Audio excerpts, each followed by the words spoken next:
नमस्कार दोस्तों। आज की कहानी है जो कार्तिक मास में सुनी जाने वाली स्नान के समय। तो किसी गांव में एक साहूकार था और उसका एक बेटा व बहू थे।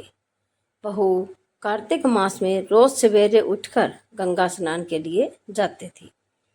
सुबह जल्दी जाते समय वह किसी भी प्राय पुरुष का मुंह नहीं देखती थी। एक राजा का बेटा भी सुबह सवेरे गंगा स्नान के लिए जाता था। वह हैरान होता कि मैं इतने जल्दी उठता हूँ स्नान के लिए, लेकिन कोई है जो मुझसे भी जल्दी उठकर नहा लेता है। कार्तिक मास के 5 दिन बचे थे कि एक दिन साहूकार की बहू तो स्नान करके वापस जा रही थी और उस समय राजा का बेटा स्नान के लिए आ रहा था। आवाज़ सुनकर वह जल्दी जल्दी जाने लगी, लेकिन जल्दबाजी में उसकी माला मोजड़ी छूट गई। राजा के बेटे ने उसकी माला मोजड़ी उठा ली और सोचने लगा कि जिस स्त्री की यह माला मोजड़ी इतनी सुंदर है, वह स्त्री कितनी सुंदर होगी। उसने पूरे गांव में मुनादी करवा दी कि जिसकी तह माला मोजड़ी है वह 5 रात मेरे पास आएगी।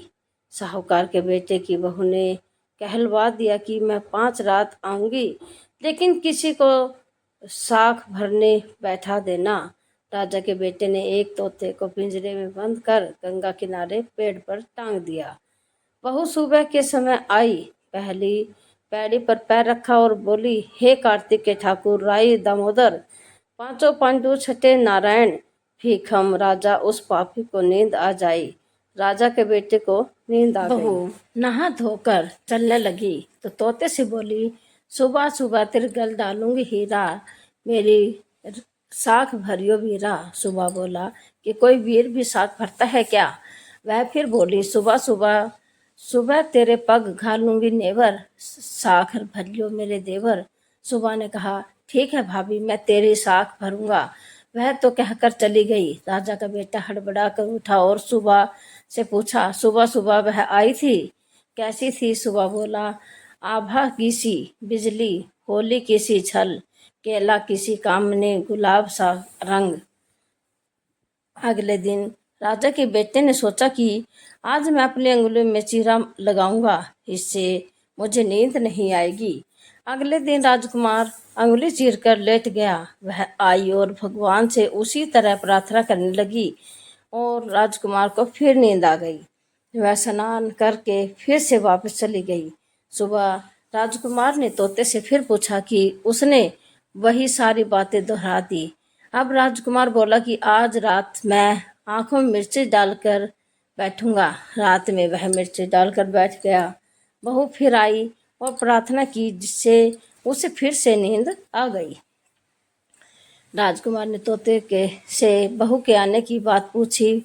उसने फिर बता दी। राजकुमार अब फिर सोचने लगा कि आज मैं बिना बिस्तरे के ही बैठूंगा और रात को बिना बिस्तरे के बैठ गया। जब वह स्नान करने आई तो उसने फिर से भगवान से प्रार्थना की और राजकुमार को नींद आ गई। जब वह नहाकर जाने लगी तो आंख बंद करके चली गई। राजकुमार जब उठा तो वह जा चुकी थी। राजकुमार फिर सोच में पड़ गया और सोचने लगा कि आज मैं अंगीठी जलाकर बैठूंगा, जिसे नींद नहीं आएगी। फिर वह रात को अंगीठी रखकर बैठ गया। साहूकार की बहू आई और वह भगवान से प्रार्थना करने लगी कि आपने 4 रातें तो निकाल ली, अब यह रात और निकाल दो। भगवान ने उसकी बात रख ली और राजकुमार को नींद आ गई। जब वह नहाकर जाने लगी तो तोते से बोले कि इस पापी को कह देना कि 5 रातें पूरी हो चुकी हैं, वह मेरे मोतियों की माला मेरे घर भिजवा दे। सुबह राजकुमार की आंख खुली तो उसने तोते से पूछा कि वह आई थी? तो तोते ने कहा, हाँ वह आई थी, उसने अपनी माला मंगवाई है। यह सुनकर राजकुमार सोचने लगा कि वह तो सच्ची थी, तभी तो भगवान ने भी उसका सत रखा। कुछ समय के बाद राजकुमार को क्रोध हो गया। राजा ने ब्राह्मण को बुलाकर पूछा कि मेरे बेटे का शरीर क्यों जल रहा है। ब्राह्मण ने विस्तार से सारी बात राजा को बताई कि इसने क्या किया था। ब्राह्मण ने कहा कि इसने पतिव्रता स्त्री पर बुरी नजर डाली, इसलिए यह इस रोग से पीड़ित हुआ है। राजा ने इसके ठीक होने का उपाय पूछा तो ब्राह्मण ने कहा कि यह उस साहूकार की बहू को धर्म की बहन बनाए और रोज उसके नहाए हुए जल से यह स्नान करे, तब यह ठीक हो सकता है। राजा साहूकार की बहू की माला लेकर साहूकार के घर गया और बोला कि यह माला उसकी पुत्र वधू की है, इसे ले और अपनी आपकी बहू के नहाए हुए जल से मेरे बेटे को नहला दे। साहूकार बोला कि वह तो किसी पराये पुरुष का मुंह तक नहीं देखती, आप इसे इस नाली पर बिठा दीजिए, जब वह ऊपर नहाएगी तब नीचे इस नाले के पानी से आपका पुत्र नहा लेगा।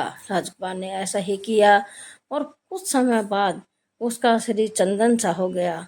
हे पंच भिखु देवता, जैसे आपने साहूकार की पुत्र वधू का सत्य रखा, वैसे ही सभी का रखना। पंचमुखी गीत।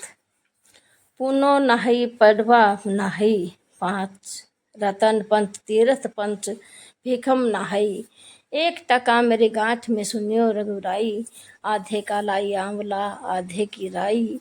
राई दामोदर सावला जिसने सृष्टि रचाई, राजा के घर उतरी पुत्री बन आई।